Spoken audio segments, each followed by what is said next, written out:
ராமநாதபுரம் மாவட்டத்துக்கு வந்தவுடன் எனக்கு நினைவுக்கு வந்தது ஆங்கிலேய அரசினுடைய அடக்குமுறைகளை எதிர்கொண்டு போர் நடத்தி சிறையிலே மாண்டு போன வீரரான சேதுபதி மன்னரை பெருமைப்படுத்தும் வகையில் ராமநாதபுரம் மாவட்ட ஆட்சியர் வளாகத்திற்கு சேதுபதி நகர்னு பெயர் சூட்டினவர் முதலமைச்சராக இருந்த நம்முடைய முத்தமிழறிஞர் கலைஞர் அவர்கள்.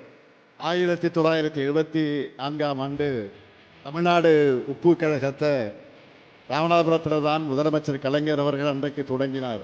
ஒரு காலத்தில் ராமநாதபுரம் மாவட்டம்னா தண்ணி இல்லாத காடுன்னு சொல்லுவாங்க. அந்த நிலைமையை மாற்றி காட்டின அரசு தான் கலைஞர் தலைமையிலான திமுக அரசு.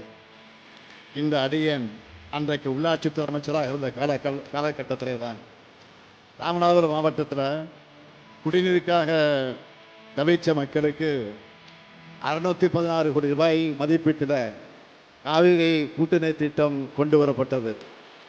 இந்த திட்டத்தை செயல்படுத்த 3 ஆண்டுகள் தேவைப்படும் என்று அதிகாரிகள் சொன்னாங்க. குடிநீர் பிரச்சனை என்கிற காரணத்தால் எவ்வளவு விரைவாக முடிக்க முடியுமோ அவ்வளவு விரைவாக முடிக்கணும்னு நான் சொன்னேன். அதன்படி 2 ஆண்டிற்குள்ளே மக்களுடைய குடிநீர் தேவையை நிறைவேற்றும் ஆட்சி தான் நம்ம திமுக ஆட்சி.